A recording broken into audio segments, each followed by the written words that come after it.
Hello and welcome to this video on triad inversions. At this point, if you've not watched the previous videos on major and minor triads, I encourage you to watch those videos now, as these lessons are intended to be viewed in sequence. In the previous few videos, we looked at how all triads are comprised of three notes: the root, the third, and the fifth.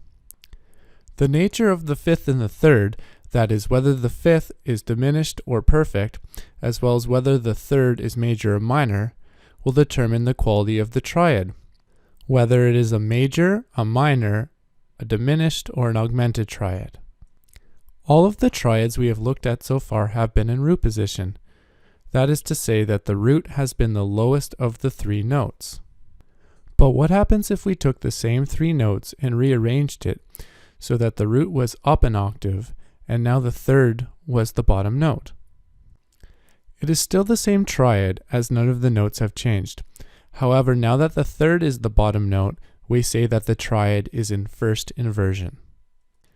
If we rearrange the notes again, moving the third up an octave, placing the fifth at the bottom of the triad now, the triad is still the same.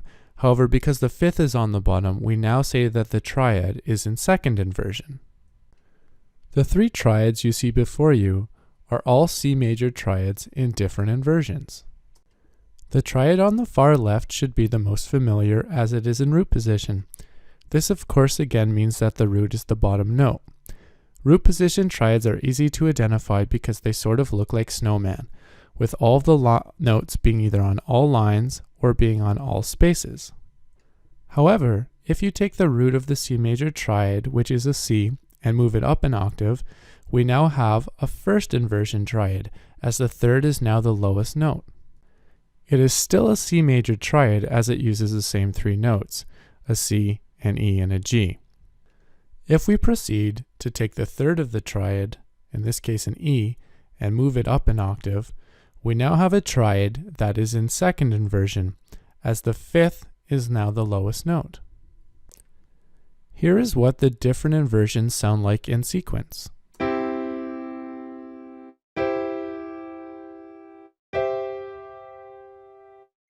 You can hear that they all sound very similar, as they are all different inversions of the C major triad. In closed position, all root position triads have the same shape as other root position triads. All first inversion triads have the same shape as other first inversion triads, and all second inversion triads have the same shape as other second inversion triads. It is thus easy to determine what inversion you are looking at by looking at the shape or spacing of the notes. However, when trying to determine the quality of the chord, that is, whether the triad is major, minor, diminished, or augmented, initially I would recommend rearranging the notes back into root position, as it makes it easier to determine what type of thirds and fifths you are dealing with. Sometimes numbers are used to refer to the different inversions. Root position is sometimes represented by the numbers 5-3. This refers to the spacing of the notes from the bass note, the fact that from the bass note going up you have a note that is a third above and a note that is a fifth above. For first inversion, the numbers 6-3 are sometimes used. This again refers to the fact that you have a note that is a third above the bass note and a sixth above the bass note. For second inversion, the numbers 6-4 are sometimes used. Again, this refers to the fact that you have a note that is a sixth above the bass note and a number that is a fourth above the bass note. Remembering which numbers go with which inversion will also help you remember the shape of the different inversions. In this video, we are going to look at one more example, the B-flat minor triad. If we start with the B-flat minor triad in root position and take the root, or the B-flat, and move it up an octave, we are left with a first inversion triad where the third is now the bass note. If we take the third of that triad, or the bass note now, which is the D-flat, and move it up an octave, we are now left with a second inversion triad where the fifth is now the bottom note.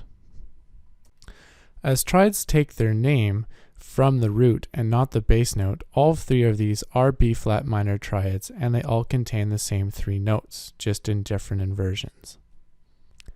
Despite the fact that this is a minor triad, with the root position triad containing a minor third and a perfect fifth, the shapes and numbers stay the same for the different inversions.